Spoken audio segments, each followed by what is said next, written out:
Morning बच्चों। आज हम सर्कल स्टार्ट कर रहे हैं और सर्कल मैंने ऑलरेडी करवा रखा है, लेकिन मैं एक बेसिक प्रॉपर्टीज और काफी सारे क्वेश्चंस कराऊंगा, ठीक है। तो सबसे पहली प्रॉपर्टी क्या होते हैं, आप कोई भी सर्कल पे 2 पॉइंट ले लो, कोई भी 2 पॉइंट ले लो। अब उन 2 पॉइंट से जितने भी एंगल बनेंगे वो सारे के सारे हमारे इक्वल होंगे। तो मैं आपको बना के दिखाता हूँ। एक ही एंगल बन गया। अब सुन लो पहली बात, वो सारे एंगल कहाँ पे होने चाहिए? सरकमफेरेंस पे।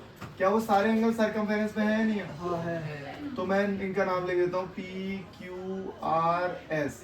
तो ये सारे एंगल हमारे इक्वल होंगे। तो P is equal to Q is equal to R is equal to S angle, ठीक है। तो angle on the same segment, angle on the same segment बोल सकते हैं इसको कि ये सारे इक्वल। प्रॉपर्टी 2। अब ये प्रॉपर्टी हो सकता है तुम्हें थोड़ी टफ लगे, जब मैं क्वेश्चन देता हूँ तो तुम कर नहीं पाते इसका। तो मैंने बोला अगर एक एंगल, वही 2 पॉइंट है ए और बी, यहाँ पे ले लेते हैं P। एक एंगल हमारा कहाँ से बन रहा है? सरकमफेरेंस पे। ये वाला एंगल कहाँ बन रहा है हमारा? सरकमफेरेंस पे। इधर देखना, एक एंगल कहाँ बन रहा है हमारा? सरकमफेरेंस पे। और दूसरा एंगल कहाँ बन रहा है हमारा? रेडियस पे। सेंटर। दूसरा एंगल कहाँ बन रहा है? सेंटर पे। तो याद रखोगे, यहाँ पे जो भी एंगल होगा एक्स वाई जेड, ये वाला एंगल उसका 2x होगा। 2x डबल होगा। अब मैं बताता हूँ एक प्रॉपर्टी जो तुम्हें याद रखनी है कि भाई ये जो एंगल है, अच्छा इसकी कितनी साइड है? ये जो फिगर बना हुआ है 1 2 3 4 साइड है, क्वाड्रिलेटरल है। ये क्या है? क्वाड्रिलेटरल है। अब तुम्हें समझना ये है कि क्वाड्रिलेटरल में एक एंगल तो क्वाड्रिलेटरल के अंदर है और दूसरा एंगल क्वाड्रिलेटरल के बाहर है। अभी जब आप क्वेश्चन कराऊंगा, क्वेश्चन को गलत करोगे फिर समझाऊंगा कि क्या समझाया मैंने अभी आपको, ठीक है। फिर मैं यहाँ पे बना रहा हूँ एक साइक्लिक क्वाड्रिलेटरल। अब ये साइक्लिक क्वाड्रिलेटरल क्या है? ठीक है, तो मैंने यहाँ पे एक प्रॉपर्टी और बतानी है। यहाँ देखो ध्यान से, मैंने बताई ये x है और ये 2x है। अगर आप इन लाइनों को, इन दोनों डंडियों को ऐसे कर दोगे तो ये क्या धीरे धीरे सीधी नहीं हो जाएगी? कभी ना कभी तो ऐसा होगा कि ये स्ट्रेट लाइन बन जाएगी। आप देखो ना, ये घड़ी की सुई है, कभी ना कभी तो ऐसा होगा कि ये ऐसा बन जाएगा। तो जब ये ऐसा बन जाएगा तो आपको कभी नहीं दिया जाएगा कि ये वाला एंगल कितना है। ये 90 होगा। हाँ, अगर मैं बोलूँ पी क्यू आर बराबर तो सारे होंगे क्योंकि ए और बी से बन रहे हैं सारे के सारे। लेकिन मैं बोल रहा हूँ ये हैं कितने? 90। और अगर मैं पूछूँ ये 90 क्यों है, तो क्योंकि भैया देखो वो स्ट्रेट है, नीचे का वो हाइट वो बन जाएगा। ये नीचे का स्ट्रेट है और स्ट्रेट 180 होता है, तो इसका हाफ ये अंदर वाला होता है। इसका हाफ ये 90 90 है, ठीक है। क्या हुआ था? ये सारे एंगल तो बराबर होंगे क्योंकि ये 2 पॉइंट से बन रहे हैं, सिंपल सी बात है। और ये 90 क्यों है? अभी मैंने बताया, यहाँ जो भी लिखा होगा ऊपर वाला एंगल उसका हाफ होगा। तो यहाँ 180 है तो ये कितना होगा? 90 90 हाफ होगा। अगर मैं बोलूँ यहाँ पे मैं लिख देता हूँ 50, तो ऊपर वाला कितना होगा? 25 हाफ होगा, ठीक है। ओके, 2 प्रॉपर्टी और बता रहा हूँ। ओके, छोटी छोटी प्रॉपर्टीज और आपको बता दूँ कि अब आप पढ़ोगे टेंजेंट क्या होता है। बताओ क्या होता है टेंजेंट? जो भैया आउटसाइड लेयर होती है ना, जो सरकमफेरेंस से टच होती है। जो भी एक लाइन सरकमफेरेंस से टच होके जाएगी दैट इज कॉल्ड टेंजेंट। और टेंजेंट कितने हो सकते हैं हमारे? इनफाइनाइट टेंजेंट हो सकते हैं। बाहर वाली लाइन। हाँ, बाहर वाली लाइन। कितने टेंजेंट हो सकते हैं? इनफाइनाइट। अगर मैं टेंजेंट को सेंटर से पास कराऊंगा, टेंजेंट को सेंटर से पास कराऊंगा, तो हमेशा याद रखोगे कि वो 90 डिग्री का एंगल बनाएगा। ये 90 है। ये प्रॉपर्टी 10th क्लास में, ये प्रॉपर्टी 10th में, 9th में नहीं। ये प्रॉपर्टी कहाँ है? 10th में, कि 90 डिग्री का एंगल बनाएगा। तो ये बहुत बड़ा रोल है इसका 90 डिग्री का, ठीक है। एक प्रॉपर्टी ये हो गई। दूसरी प्रॉपर्टी, एक प्रॉपर्टी ये भी आती है कि 2 टेंजेंट अगर बन रहे हैं, चलो इसे बाद में बताऊंगा। ये 2 सर्कल बन रहे हैं और यहाँ से एक टेंजेंट और जा रहा है। एक सर्कल है, 2 पैरेलल लाइन, 2 कैसी लाइन है? Parallel line. एक यहाँ से एक ट्रांसवर्स गया, एक लाइन काट के गई। अगर मैं इन दोनों को सेंटर से ज्वाइन करूंगा, यहाँ से ए बी, ये तो 10th की थ्योरम है, तो ये हमेशा 90 बन है। और ये पेपर में एज इट इज आती है, मतलब एनसीईआरटी का क्वेश्चन है कि प्रूव करो ये 90 है कैसे। तो इसको तो मैं कराऊंगा 9th में नहीं, ये 10th में। ये नहीं पढ़ना आपको 9th में, है ना। ये मैं आपको 10th में ही कराऊंगा, लेकिन ये प्रॉपर्टीज बाकी सारी होती है। अच्छा, टेंजेंट जो है ना, मैं ये बता रहा हूँ बेटा, जो टेन थीटा आप पढ़ोगे ट्रिगो में, जो आपने पढ़ा, ये वही टेंजेंट है, ये वही टेंजेंट है, उसी को टेंजेंट बोलते हैं। ये टेंजेंट गया, ये सेंटर से मिला 90 डिग्री का, तो बताओ टेंजेंट किसका रेशो होता है? Perpendicular upon base. एक लाइन आर पार निकल जाती है, एक लाइन आर पार निकल जाती है, उसे बोलते हैं सीकेंट। उसे क्या बोलते हैं? सीकेंट। वही सीकेंट है जो सेक लिखा जाता है। इनकी फुल फॉर्म होती है कोसाइन, साइन, जैसे साइन का कोसाइन, कॉम्प्लीमेंट्री साइन, कॉम्प्लीमेंट्री और साइन, वो 90 आगे होता है। इसका मैंने बना रखा बेसिक से वीडियो, वो कराऊंगा अभी। अब मैं सीधे क्वेश्चंस लिख रहा हूँ यहाँ 5-6, और क्वेश्चंस आपको करने हैं अभी, ठीक है? ठीक, तो ये क्वेश्चंस बता रहा हूँ। ये क्वेश्चन बहुत अच्छा है, इसको मैं लास्ट में बता रहा हूँ, ये अभी बता, ठीक है? अब ध्यान से देखो, कोई मुझे बताएगा, मैंने बोला ओ मेरा सेंटर, ओ मेरा सेंटर, तो मुझे बताओ ओ ए और ओ डी क्या बराबर होंगे? बराबर क्यों? वो रेडियस है, और रेडियस सारे बराबर है, बेसिक ही तो है। ओ ए ये कितना? ओ ए 5 है, तो ओ डी कितना होगा? 5। लेकिन मुझे ओ डी थोड़ी पूछा, मुझे तो सी डी पूछा, लेकिन इन्होंने एक क्लू दिया। क्लू क्या दिया? ए बी कितना है? 8। तो ए सी हो जाएगा 4।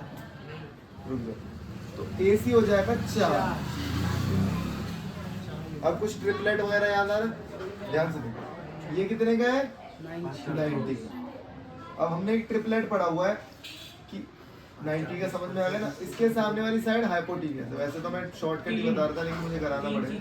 हाँ, आ गया ना तुम्हें दिमाग में? हाइपोटेन्यूस सबसे बड़ी होती है। बचपन में लिखा होगा, मान लो मैं लिखता हूँ 5 का square is equal to AC का square is equal to OC का स्क्वायर। ये किसको समझ में आया? कि जो सबसे बड़ी साइड है, पाइथागोरस थ्योरम, वो कैसे आएगी? बची हुई दो साइड्स के स्क्वायर के बराबर, वो मैंने लिख दिया। क्या AC की जगह में 4 लिख दूं? क्या वो ये नहीं आ रहा? हैं?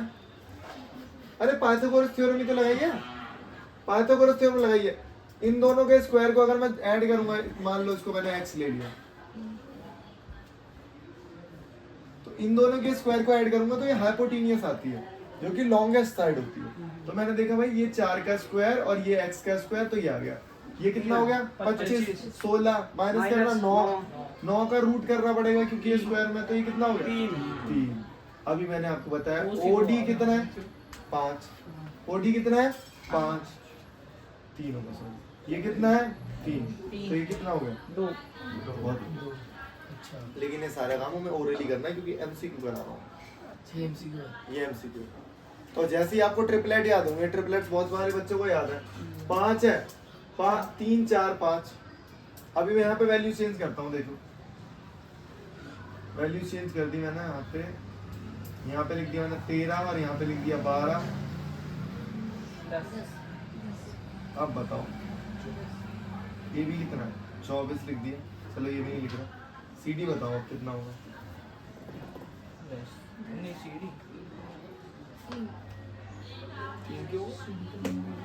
अटक गए भैया 5।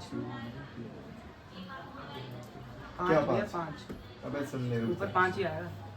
देखो ट्रिपलेट पढ़ा है, 5 12 13, तो ये 5 हुआ। लेकिन मैंने पूछा क्या है? CD। OD कितना है? 4 होगा ना। OD कितना है? 13। बहुत बढ़िया। अरे भाई रेडियस है ना, ये रेडियस है तो ये भी रेडियस। ये 13 में से 5 गए 8। अच्छा हाँ, ऐसा बताओ, थोड़ा सा दिमाग लगाओ। और ये 3 4 5 ये सारी चीजें मैं सिखाऊंगा। वैसे तो मैंने कॉम्पिटिटिव लेवल तक ओलंपियाड के एग्जाम दिए, तुम्हारी डेट शीट भी आ गई होगी, तो मैंने उस लेवल तक के बना रखे ट्रिपलेट्स। लेकिन सारे नहीं पढ़ने, जितना हमारे टॉपिक में आएगा वो 5-6 ट्रिपलेट्स तो याद होने चाहिए। कैसे वो सरफेस एरिया वॉल्यूम में बहुत आएंगे भर भर के, मतलब हर जगह मिलेगा। 10th में तो ट्रिग्नोमेट्री है, 9th में ट्रिग्नोमेट्री नहीं है, ठीक है? थोड़ी बहुत भी नहीं है भाई, नाम भी नहीं है। ठीक है, ठीक नहीं कभी। इधर देखो, अब मैंने ये ट्रायंगल बनाया और मैंने ABC दे रखा है, ये है 20। ये कितना है? 20। और ये 10। यही तो मैं चाहता था कि तुम गलत बताओ। गवार सुन मेरी बात। अभी हमने क्या प्रॉपर्टी पढ़ी? कि एक एंगल अगर सरकमफेरेंस पे टच हो रहा है, ये दोनों एंगल क्या AC से बन रहे हैं? हाँ क्या सेम पॉइंट AC से एंगल बन रहे हैं? हाँ ये वाला एंगल कहाँ से बन रहा है? ABC, AC पे ही बन रहा है। और ये वाला एंगल AOC किस पे बन रहा है? AC पे ही बन रहा है। अब फिर मैंने बताया था कि अगर ये वाली प्रॉपर्टी याद करो, अगर AC से एंगल बन रहा है और एक एंगल सरकमफेरेंस पे है और दूसरा एंगल सेंटर पे है, तो सेंटर वाला क्या होगा? उसका डबल होगा। डबल होगा। अरे यार तो सरकमफेरेंस वाला एंगल अगर x है तो ये कितना होगा? 2x। अगर ये 20 है तो ये कितना होगा? अब ये मत सोचा करो ये शेप आ गई, ये दोनों जो सुई थी ऊपर वाली सुई, इनको मैं घुमा के ऐसे यहाँ पे ले आया। अरे जब भाई ये घूम के सुई यहाँ आएगी तो ये ऐसा फिगर नहीं बनेगा। और ये अगर मैं इधर d लिख दूं तो ये दोनों बराबर होंगे। क्यों? सेम सेगमेंट पे ही तो AC इसे B ABC ADC सेम पे ही तो आ रहे हैं। दिमाग भाई दिमाग लगाना पड़ेगा। समझ गए इसमें? दोबारा बता रहा हूँ, देख प्रॉपर्टी हमारी क्या कि अगर एक एंगल सरकमफेरेंस पे बन रहा है और एक एंगल सेंटर से बन रहा है, दोनों के पॉइंट सेम है, तो सेंटर वाला डबल होगा भाई। अब ये 20 है, ये कहाँ बन रहा है? सरकमफेरेंस पे बन रहा है, तो जो सेंटर पे बनेगा वो डबल होगा। इतना ही सीख रहा है, इतना ही सीख रहा है कि डबल होगा। उसके बाद अब बताओ, ये क्वाड्रिलेटरल है, सॉरी क्वाड्रिलेटरल कह रहा हूँ, ये इक्विलेटरल ट्रायंगल है ABC। अगर इक्विलेटरल ट्रायंगल है सर, आप बताओ ABC इक्विलेटरल ट्रायंगल है तो एंगल ये कितना होगा?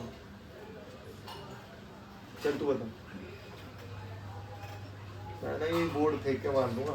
60 अबे भाई 90 इक्विलेटरल ट्रायंगल का मतलब सारी साइड बराबर है, सारी साइड बराबर है तो सारे एंगल भी बराबर है। 60 तो ये कितना हो गया? 60। अब हमने एक चीज पढ़ी थी, सारी चीजें भूल जाओ। साइक्लिक क्वाड्रिलेटरल क्या होता है? जिसकी सारी साइड किस पर टच हो रही हो? सर्कमफेरेंस से। ABCD सारी टच हो रही है, तो अपोजिट एंगलों को सम कितना होता है? 120 वो 180 120 आ जाएगा। 180 होता है तो ये कितना हो गया? 120 अपोजिट एंगल का सम 180। A और D हमारे अपोजिट एंगल है और B और C अपोजिट एंगल है, ठीक है? ये आगे समझ में कोई दिक्कत तो नहीं? चलो ठीक है। वैसे तो मैं इसमें और भी पूछ सकता हूँ, चलो मैं काम दे देता हूँ होमवर्क, ये वाला एंगल निकाल लो। ये तो 60 है, ये तो मैं बता रहा हूँ 60 है। ये एक्सटीरियर एंगल हाँ बताओ क्या? अरे आसान, एक्सटीरियर कुछ नहीं करना भाई, ये भी 60 है, ये भी x होगा 30 हो गए। और इन दोनों का सम 180 होगा। 60 120, तो 180 बनाने के लिए और कितने चाहिए? 60 चाहिए, तो 30 होगा। 30 भाई तो ऐसे बहुत सारा। देख कुछ नहीं है, मैं तुझे कर देता हूँ। 60 + 60 और x + x सबको जोड़ के 80 है, 180। तो 60 120, x और x 2x is equal to 180। इधर उसको उधर भेज दो 60, फिर 2 से डिवाइड कर दो, कोई दिक्कत? ये है क्वेश्चन बढ़िया। और यहाँ पे मैंने एक चीज दी नहीं तुम्हें, ये है 25, ये 25 डिग्री है। इसमें थोड़े से एफर्ट लगाओ और एक बार x निकालना है आपको, ठीक है? देख ये वाला क्वेश्चन बहुत अच्छा क्वेश्चन MCQ में आया हुआ है। ये है क्वेश्चन टफ, इसमें लिखना पड़ेगा। अब इसमें लिखोगे कैसे, क्या सोचोगे, ये बताओ। इसमें सारी प्रॉपर्टीज लगेंगी जो बचपन से अब तक पढ़ी हुई हैं। अब ये कांग्रुएंसी सब लगेगा। नहीं कॉमनेंसी नहीं लग तो लगेगी। ये ये अच्छा, ये वाली प्रॉपर्टी आप लोगों ने पढ़ी है हाँ कौन सी? कि अगर दो साइड बराबर हैं तो दो एंगल तो दो एंगल भी बराबर होंगे उनके अपोजिट। मान लो ये 50 है ना, तो भाई ये भी 50 होगा क्योंकि साइड बराबर है ना? तो ये दोनों साइड बराबर है, अगर ये 25 तो ये भी 25, ठीक है? एक बेसिक प्रॉपर्टी। दूसरी प्रॉपर्टी आपने ये पढ़ी है, ये वाली प्रॉपर्टी कि अगर ये एंगल 30 है, ये 40 है, तो ये कितना होगा? इन दोनों का सम इन दोनों का सम। 70 ये एक्सटीरियर एंगल प्रॉपर्टी है, सुन लो पहले। अच्छा वैसे मैं बताता हूँ प्लस इस ट्रायंगल का अगर मैं ये वाला एंगल निकालूं, बताओ ये वाला 110 110 आएगा, Yes. ठीक। तीनों का सम 180 होता है, तो तीनों को सम 180 करेगा तो 180 में से 70 गए, 110 आ गया। ये 110 है तो बाहर वाला कितना होगा, 70, क्योंकि दोनों का सम 180 होगा। सीधी लाइन है ना, सीधी लाइन है तो 180 होगा। ये बेसिक प्रॉपर्टी होगा। तो यार हम क्यों, जब हमारा 70 ही आ रहा तो सीधे बताओ, इन दोनों का सम ही बाहर वाले का सम, दो एंगल का सम तीसरे एंगल के बाहर वाले के बराबर होगा, तीसरे एंगल के बाहर वाले के बराबर, that is called exterior angle property. मुझे ये बताओ, इन दोनों का सम 50, यहाँ आएगा 50, इन दोनों का सम ये बाहर वाले के बराबर होगा। कैसे देख लो ध्यान से, ये लाइन सीधी जा रही है, तो जो इन दोनों का सम होगा वो किसके बराबर होगा, इसके बराबर होगा। अगर ये 25 है, ये 25 है तो ये 50 है, ये कितना होगा 50 है। अब सुन लो ये बात, ये 50 है तो ये कितना होगा 50, क्यों?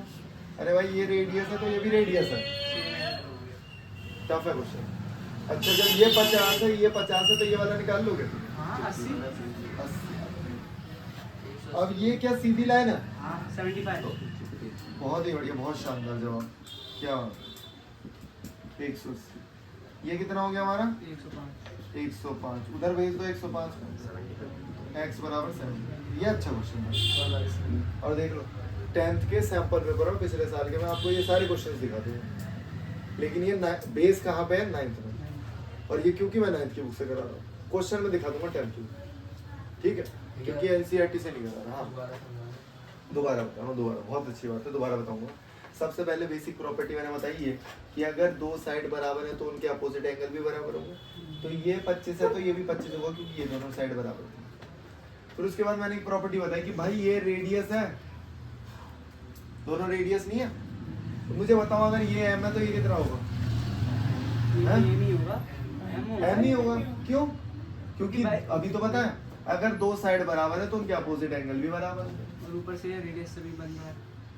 और रेडियस है, दोनों रेडियस तो बराबर है। तो ऐसे ही मैंने बोला यहाँ ले लेते हैं, हाँ मुंह से निकल गया, रेडियस AO और OB, AO और OB भी बराबर होंगे। क्यों? क्योंकि दोनों रेडियस है, ये 50 तो ये भी 50। अब ये एक ट्राइंगल बन रहा है, टफ है क्वेश्चन, थोड़ा बड़ा बनाना चाहिए था, ठीक है, जूम कर देना भाई इसको। ये जो ट्राइंगल है, दो 50 के एंगल है और ये 80 का, 80 का कैसे हुआ, तीनों को जोड़ के आएगा 180, तो ये 100 हो गए, तो बचा क्या 80। फिर आपको पता है सीधी लाइन में जितने भी एंगल होते हैं उनका सम कितना होता है 180, तो उसको जोड़ के हमने कर 25 का खराब ये वाला 25, हाँ। ये 25 दे रखा था मैं पहले से, ठीक ये 25 दे रखा था तो ये भी 25 हो गया, वही तो बताया मैंने, कहा ये 25 है तो ये भी 25 होगा, क्योंकि साइड बराबर है दोनों।